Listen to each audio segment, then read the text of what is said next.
Hello everybody, we're going to tie the Secret Fly of Cutcliffe from his book, The Art of Trout Fishing on Rapid Streams. And in taking still water and shallow rapid streams or cascades as two extremes, we would say with regard to artificial flies that in still water we should rely upon the deceptive power of the fly and judge of the value of flies by their representation and exactness of similitude to the natural insect. Whereas in rapid streamlets, we should rely mainly on our mode of using the artificial fly, whose good qualities would consist in the greatest conspicuity, provided such did not so far exceed the likeness of anything natural and edible as to frighten the trout.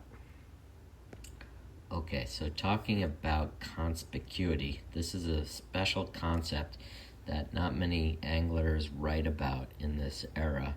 And the idea of in calm, easygoing water where fish have a chance to investigate the fly, that you must have an imitative fly, something that really looks like what they're eating.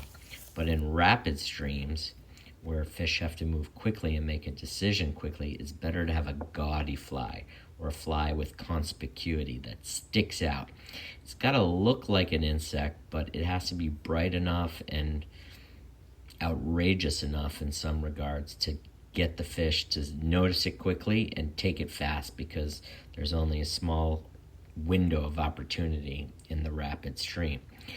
And here, when he's talking about that, in talking about the stretcher fly, which would be what we would call the point fly, the fly at the bottom, he says, and in June or July, sometimes I use a fly made with a body of orange-colored worsted, ribbed down with yellow silk to make it last longer, and a hackle of a light yellow-red, such as one can only get from a smart little bantam cock.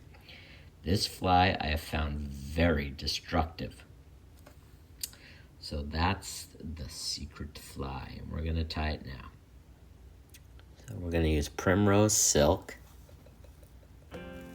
and a vintage Mustad in size 12 Kirby bend. We have our orange worsted wool, yellow silk for the rib,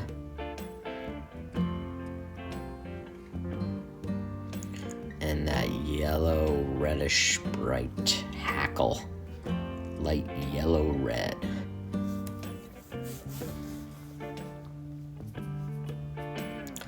So we're going to wind back to the thorax zone, the back of the thorax, and I'm going to add in the rib.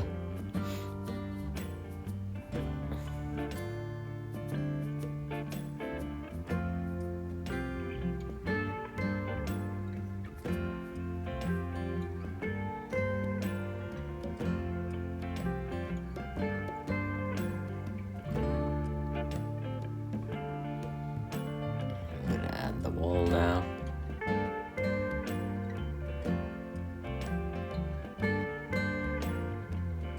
Whoops.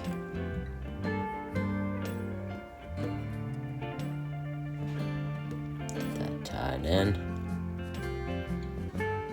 So much for my detailed work there, but we'll get it.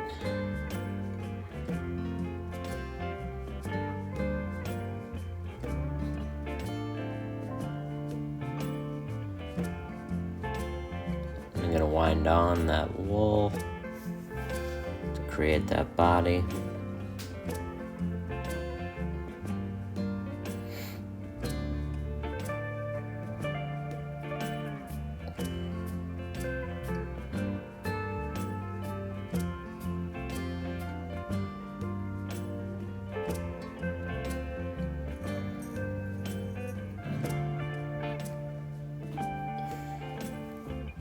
Rib the fly, the yellow silk.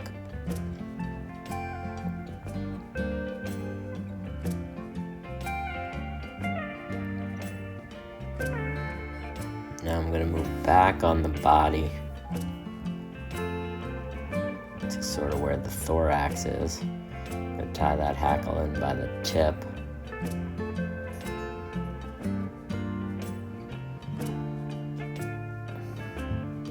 Bring that thread up towards the eye. Now we're going to double the hackle.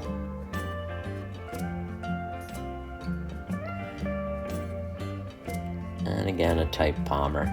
This is a little more of a modern order of operations here for tying this fly. Cutcliffe would have doubled the hackle before tying it in, would have tied it in early in the process.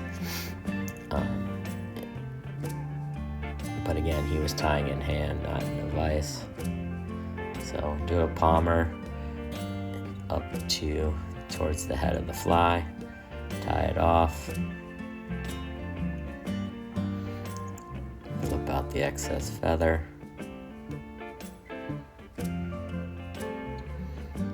wind everything back, and now tie a head, and we're going to do a whip finish, and we'll be done.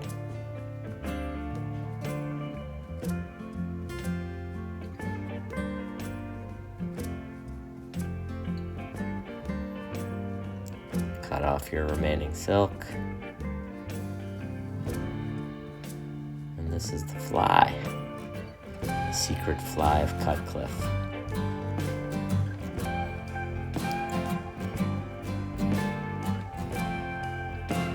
I dub it the Little Bantam.